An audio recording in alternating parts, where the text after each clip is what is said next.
محمد نواز اتاری کا سوال ہے، اگر دوران نماز چھوٹا بچہ جائے نماز پر آ جائے تو اس کو ہٹانے سے کیا نماز ٹوٹ جاتی ہے، اور اگر بچہ سجدے کی جگہ بیٹھ جائے تو نمازی کیا کرے؟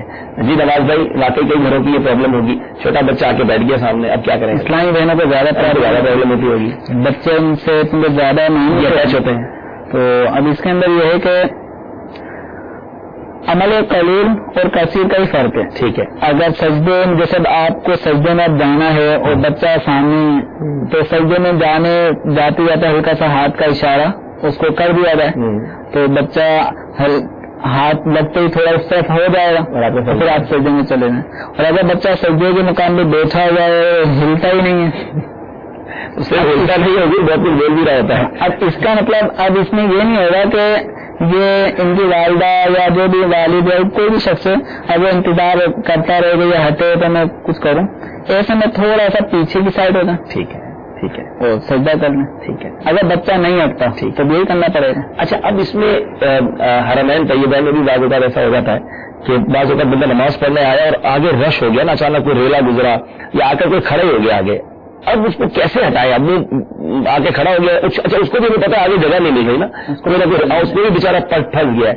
تو کیا ایسی صورت میں ہم اپنی کچھ تسبیحات کا اضافہ کر سکتے ہیں، کچھ صورتوں کا اضافہ کر سکتے ہیں کہ ہم پڑھتے رہیں تاکہ تھوڑی دیر بعد وہ ہٹنا ہی ہے اس نے، لیکن اب وہ اگر ہم ابھی فوری طور پہ سجدہ کرنا چاہتے ہیں تو اٹس ناٹ پاسبل ہے، پیچھے بھی نہیں ہٹ سکتے، پیچھے بھی نمازی ہے. تو اب اس کنڈیشن میں کیا ہم اپنی نماز کو تھوڑا پرولونگ کر سکتے ہیں؟ بالکل.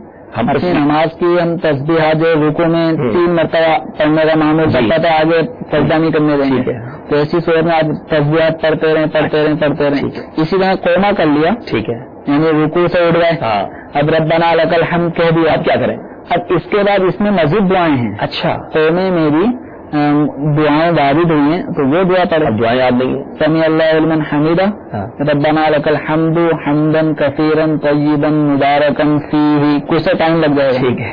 تو اس طرح کی کچھ دعائیں اس مقام پہ پڑھنا شروع کر دیں. ٹھیک ہے ٹھیک ہے. تو خاموش نہ رہے. اچھا، یہ تھوڑا سا ذہن میں رکھیں، خاموش نہ رہے. خاموش رہنے کی بنا پر 3 تسبیحات اگر یہ گزر گئی اور یہ چپ رہا تو جان بوجھ کر اگر چپ رہا تو سجدہ سہو بھی کافی نہیں ہوگا. ٹھیک. اور اگر بھولے سے کوئی خاموش رہ گیا، چپ رہ گیا اور 3 تسبیحات کی مقدار خاموشی رہی تو سجدہ سہو تو تلافی ہو جائے گی. ٹھیک ہے. اور اگر پتہ ہے کہ ابھی آگے سے کوئی ہٹنے والا نہیں ہے تو ایسے موقع پر اپنی تسبیحات، اپنی دعاؤں کا سلسلہ جو مستحب مقامات ہیں وہاں پہ پڑھتا رہے. ٹھیک ہے. کچھ بلند آواز سے تسبیح کرتے ہیں تو اس بارے میں کیا ہوگا؟ اس کی بھی اجازت ہے.